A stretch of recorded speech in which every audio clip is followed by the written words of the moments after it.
주안의 만나 5월 7일 목요일 묵상을 함께 나누도록 하겠습니다. 오늘 말씀은 창세기 37장 1절에서 17절까지의 말씀으로요. 요셉을 편애하는 야곱이라고 하는 제목으로 함께 묵상을 나누도록 하겠습니다. 자, 오늘 본문에서는 요셉을 편애하는 야곱의 모습들과 장차 하나님께서 이루실 구원의 예고에 대해서 말씀을 하십니다. 사도행전에 나오는 스데반의 설교를 보면 당시 유대의 종교 지도자들이 위대하게 생각을 하고 주장을 하였던 그들의 조상들이 얼마나 연약하고 악한 자들이었는가라고 하는 내용들을 담고 있습니다. 사람이 자신들을 높이기 위하여서 과거의 사람들을 미화시키고 내가 그들에게 속해 있다라고 주장을 하면서 스스로의 그 낮은 정체성과 자존감을 억지로 끌어올리려고 하는 것들이 잘못되었다라고 하는 것들을 스테반이 주장을 하죠. 오늘날도 이렇게 많이 있습니다. 그렇게 사람이 아닌 예수님을 높이다가 스데반은 순교를 합니다. 오늘 본문의 내용들을 보면 이스라엘이라고 하는 이름을 얻은 야곱의 가족들이 여전히 완악하고 부족한 모습들 속에 있는 것을 우리들에게 그대로 보여줍니다. 여러 인물들이 등장하면서 그들의 연약함을 보여주는데요. 먼저는 야곱입니다. 자, 야곱은 자신의 많은 아들들 중에서 요셉을 편애합니다. 요셉은 자신이 사랑하였던 라헬이 낳은 두 아들 중 하나였으며 91세에 늦게 얻은 아들입니다. 베냐민은 아직 어렸고 야곱은 요셉을 볼 때마다 라헬을 생각하였을 것이고 엄마를 일찍 여인 그 요셉에 대한 극렬한 마음이 더욱 들었을 것입니다. 그래서 야곱은 요셉에 대한 편애하는 마음과 행동들이 있었습니다. 그 대표적인 예가 이제 요셉에게 채색옷을 입힌 거예요. 야곱은 요셉에게만 채색옷을 입혔습니다. 당시 채색옷을 입는다라고 하는 것은 쉬운 일이 아니죠. 자연에서 색을 얻어야 하는 사람들은 뭐 흰색이라든지 검정색, 갈색과 같은 단일 색깔의 옷을 입었습니다. 그래서 우리가 그냥 뭐 옛날 성경 이야기 딱 그림으로 생각을 해보면 흰색에다가 뭐 갈색 바탕 뭐 그렇게 생각을 하죠. 자, 그런데 요셉의 옷은 염료로 염색이 된 긴 소매의 옷이었습니다. 노동자의 옷이 아니죠. 이렇게 야곱은 요셉을 편애하였습니다.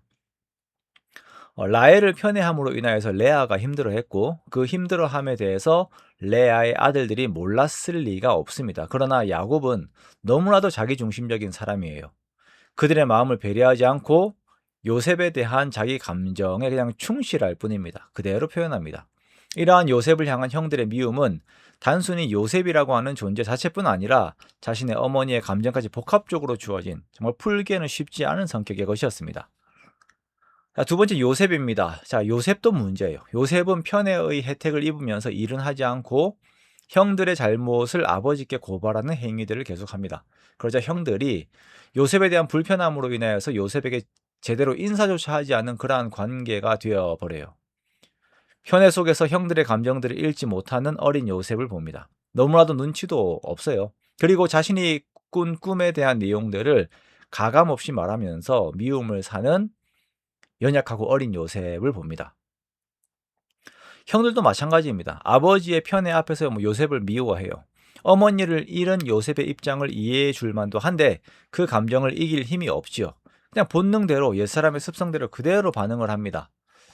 요셉이 자신이 꾼 꿈에 대해서 형들에게 말했을 때에 그것을 두고 그들을 구원하실 하나님의 계획하심에 대한 것을 캐치한 사람은 하나도 없었습니다. 물론 이들이 그 그림을 그릴 수 없는 환경과 상황들 속에 있었기는 했었습니다만 높아짐은 곧 지배라고 하는 세상적인 그림 안에서만 모든 것을 보고 있는 이들의 한계를 우리가 보는 것입니다. 하나님께서는 이 야곱의 가족들을 구원하시기 위하여서 요셉을 높이실 것이지만 요셉의 형들과 야곱 역시도 요셉의 높아짐을 달가워하지 않습니다. 이들의 관점에서 높아짐은 섬김이 아닌 지배였기 때문입니다. 하나님의 속성을 모르는 것이에요. 자, 그러나 이러한 문제투성이의 가족들을 하나님께서는 사랑하십니다. 그리고 이들의 구원을 위한 역사의 진행들을 이루어 가십니다.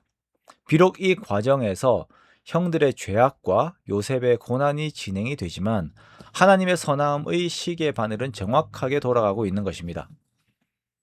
우리는 하나님의 선하신 계획 안에 있는 우리들 역시 얼마나 부족하고 완악한 존재인가라고 하는 것들을 이 가족을 통해서 돌아보게 됩니다. 어제의 본문처럼 우리는 에서의 왕국을 만들고 싶어 하고 나의 어떠한 것을 내세우고 싶어 하지만 우리는 연약함을 숨길 수가 없습니다. 그리고 더욱 감사한 것은 그러한 연약한 우리를 하나님께서 사랑하신다라는 것입니다. 그러므로 우리가 이러한 나에게 사랑과 은혜를 베푸시는 하나님의 그 사랑을 알고 하나님을 더욱 의지하는 우리가 되기를 원합니다. 나의 연약함보다 비교할 수 없이 크신 하나님의 사랑, 그리고 예수 그리스도의 십자가의 그 능력을 의지하면서 정말로 더욱 주와 동행하는, 주님을 사랑하는 저와 여러분이 되시기를 주님의 이름으로 축원합니다.